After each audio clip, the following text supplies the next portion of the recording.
Hi, Toasters. And 2 beds. Well, what y'all think this waffle maker going in? This ls9 supercharge with the CVF pulley kit on it. Man, shout out to my guys over at CVF, man. They always show us love, and they got some of the best products on the market till day, I must say. And they also sponsor Farnsworth. But today's story is about this ls9 setup. And it just be happened to go in this mobile that was super duper slow with what it had in it. My customer said, boy, this thing here is puppy pee. Puppy pee. He said he needs some power. He said he couldn't burn a wheel if oil was on the ground. So you know I had to call my boy over at Knuckle Busters, man, and ask him about the setup. So he said, well, you know, we could do this, we could do the LSA setup, but that's the little supercharger. He said that was last year's news, man. Stepping up to this ls9, man. That what, 2.3? Yes, sir. That 2.3 setup, not that 1. Who? 1.9. Not that 1.9. So we had to step it up to the 2.3, and it just happened to be going in these here. Oh, that ain't a 6. The camera is not upside down. In that T-type. So we had to pull it in, mock it up, notch the firewall back for a little bit, get that thing to sit up in there. We're going to trim it all back black, get it painted up nice and neat. Back clean how it was before we realized that we had to notch it back for that big waffle maker over here. But needless to say, man, we making some headroom. Round just got through pushing the firewall back. What, we went back 1.5 inches, maybe 2 inches. Right at 1.5 inches.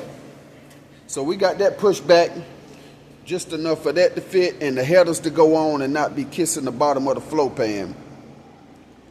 So of course we did the wheels all black.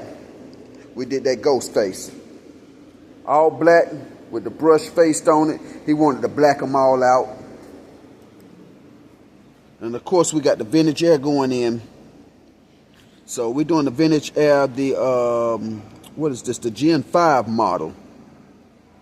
This the Gen 5 model of the the vintage air. So we moving that stuff around, getting that in. We had to pour the whole dash out to be able to get that thing to fit in nice. So we have to do some trimming behind the dash. Make sure everything sit nice and neat behind in there.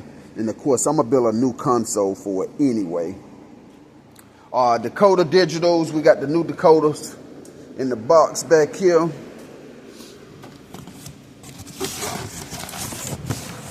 Yeah, we got the new decoders going in this sucker, the black face, and of course they light up red with the beam, all for the LS. All for the LS stuff, man. All for the LS stuff. So I'm gonna take this console out, man. We're gonna build a new one. A new one for, just update it a little bit, man. Clean the trunk off. And we got this T-type, man. We got this, that gray and that black.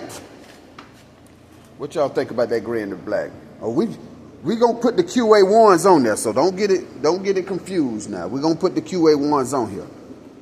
But wouldn't this sucker look good if it was all black like that Regal? Like that, what is that, duh? Help me out. The Grand National. The Grand National. This the T-type. But the Grand Nationals only came in black. So the T-types, man, I'll look it up myself, man. The T-type, the GNX, all of those is just different. So we did that, blacked out the bumpers. We got the grill to do next. Black out the grill. We doing all of the chrome delete on this sucker, which gonna make it look definitely better once we get this sucker down about 2 inches in the back and about 12 inches in the front. Yeah, the sucker's sitting up like a donk right now, so. But that's pretty clean, man. We got the 4L80 transmission. That's been painted red as well. We went ahead with that 4L80, man. We was talking about that, what, 6L, 690? That 6L90 transmission, man, and that sucker was so large, man. Oh my goodness, so large. You had to rearrange so much up under there. So we found a nice 4L80 transmission, got it nice and neat, painted up. So we'll be marrying it to the back of this one here. And PSI wire harness in a knuckle busters tune. So we got inch and 7/8 headers. Yes. Inch and 7/8 headers. So we'll be doing a 2.5 inch exhaust. Huh? Don't want to be too loud. Yeah, kind of give them, you know, we'll be cool. We ain't even ready for the racetrack. But that's a nice setup, man. That one should be good. That one should pour good. What you think around horsepower? 600? Yeah, a good little 600, 650 or so, you know. And this little lightweight boy, he should turn them up. So we are going to take it and get the gears put in. At least 4 10s or 4 11s with that 22 on the back, because those 22s on there. So that should do pretty good, man. It should pull pretty well. I'm anxious to see. Like I say, this is the last fitment here, so this time we'll be putting the transmission with the engine. Install it all at one time. I think that's gonna be easier, ain't it? That way we ain't gotta reach up there for them bolts. Ooh, wee! Boy, this thing gonna be sweet. Watch what I tell you now. Don't think I came this far to leave you here. I'm gonna add my little touches to it, trust me. Watch what we do now. Watch what we do. It came in basic, but we had to step the game up a little bit, you know what I mean? Of course, we had to change the motor mounts and all from them V6 motor mounts. Like I say, we're running the vintage air and all through here. Smooth the firewall. Got the plug, man. If you ain't got that plug on for your AC, man, throw the whole AC away. Throw the whole AC away.